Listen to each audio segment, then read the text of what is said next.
Hi all അസ്സലാമു അലൈക്കും, welcome back to my channel. അപ്പോൾ ഇന്ന് ഞാനിവിടെ വളരെ സിമ്പിളായിട്ട് റെഡിയാക്കാൻ പറ്റുന്ന എള്ളുണ്ടയുടെ വീഡിയോ ആയിട്ടാണ് വന്നിട്ടുള്ളത്. നമുക്ക് വളരെ പെട്ടെന്ന് റെഡിയാക്കാം കേട്ടോ. നല്ല ടേസ്റ്റ് ആയിട്ട് ഞങ്ങൾ വാങ്ങിക്കുന്ന അതേ ടേസ്റ്റിൽ ഉണ്ടാക്കാം. അപ്പോൾ ഞാനിവിടെ ഒരു പാൻ വെച്ചിട്ടുണ്ട്. പാനിലോട്ടേക്ക് 2 കപ്പ് വെളുത്ത എള്ള് ചേർക്കുകയാണ്. വെളുത്ത എള്ളാണെങ്കിൽ അതും, അല്ലെങ്കിൽ കറുത്ത എള്ളാണെങ്കിൽ അത് വെച്ചിട്ടും ചെയ്യാം കേട്ടോ. വെളുത്ത എള്ളാകുമ്പോൾ കാണാനൊരു ഭംഗിയാണ്, അതാണ് കൂടുതൽ എനിക്കിഷ്ടം. അങ്ങനെ 2 കപ്പ് വെളുത്ത എള്ള് ഞാനിങ്ങനെ ഇതുപോലെ വറുത്തെടുക്കുകയാണ്. വറുത്ത് വരുന്ന സമയത്ത് ഇങ്ങനെ പൊട്ടിത്തെറിക്കും. അത് പൊട്ടിത്തെറിച്ച് കഴിഞ്ഞാൽ തന്നെ വറുത്ത് ഏകദേശം കടിക്കുമ്പോൾ മനസ്സിലാവും. അപ്പം ഓഫാക്കാം. പിന്നെ വെല്ലം വേണം. ഞാനിവിടെ 4 വെല്ലം ഇതേപോലെ കുറുക്കിയെടുക്കുകയാണ്. ഒരു 1/4 കപ്പ് വെള്ളം ഒഴിച്ചിട്ട് ഒന്ന് കുറുക്കിയെടുക്കുകയാണ്. അങ്ങനെ ഇതൊന്ന് മെൽട്ടായിട്ടുണ്ട്. ഇനി ഇതൊന്ന് അരിച്ച് വീണ്ടും ഈ ഒരു പാനിലോട്ടേക്ക് തന്നെ ഞാനിവിടെ എടുക്കുകയാണ്. ചിലപ്പോൾ അതിൽ മണ്ണൊക്കെ ഉണ്ടാവും കേട്ടോ. അതുകൊണ്ട് ഞാനിവിടെ ഇത് വീണ്ടും അരിച്ചിട്ട് ആ പാനിലോട്ടേക്ക് തന്നെ ഒഴിക്കുകയാണ്.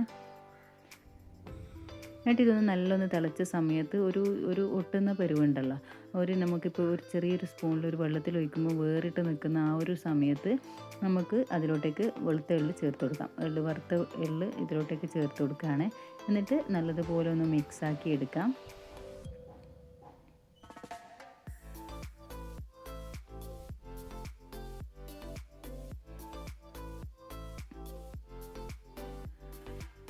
ഇനി ഇതിലോട്ടേക്ക് കുറച്ച് ഗീ ചേർത്ത് കൊടുക്കാം കേട്ടോ. ഞാനിവിടെ 2 ടേബിൾ സ്പൂണോളം ഗീ ചേർത്ത് കൊടുക്കുകയാണ്. ഗീൻ്റെ ടേസ്റ്റ് കൂടുതൽ ഇഷ്ടമാണെങ്കിൽ കൂടുതൽ ചേർത്ത് കൊടുക്കാം. പക്ഷെ വാങ്ങിക്കുന്നിടക്കും നിങ്ങൾക്ക് ഗീൻ്റെ ടേസ്റ്റ് കൂടുതലായിട്ട് ഉണ്ടാവില്ല.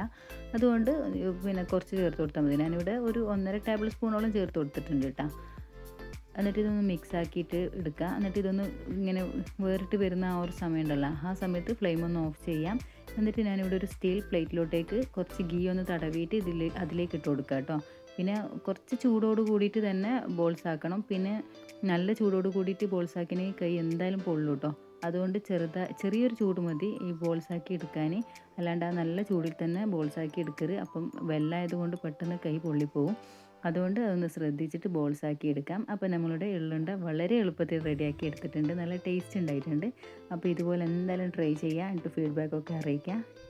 അപ്പോൾ ഇന്നത്തെ വീഡിയോ എല്ലാവർക്കും ഇഷ്ടമായെങ്കിൽ ലൈക്ക് ചെയ്യുക, ഷെയർ ചെയ്യുക. അതേപോലെ തന്നെ സബ്സ്ക്രൈബ് ചെയ്യാതിട്ടുണ്ടെങ്കിൽ തീർച്ചയായിട്ടും സബ്സ്ക്രൈബ് ചെയ്ത് സപ്പോർട്ട് ചെയ്യുന്നു പ്രതീക്ഷിക്കുന്നു. ഇനി നല്ല വീഡിയോ ആയിട്ട് വരുന്നത് വരെ thanks for watching video. By.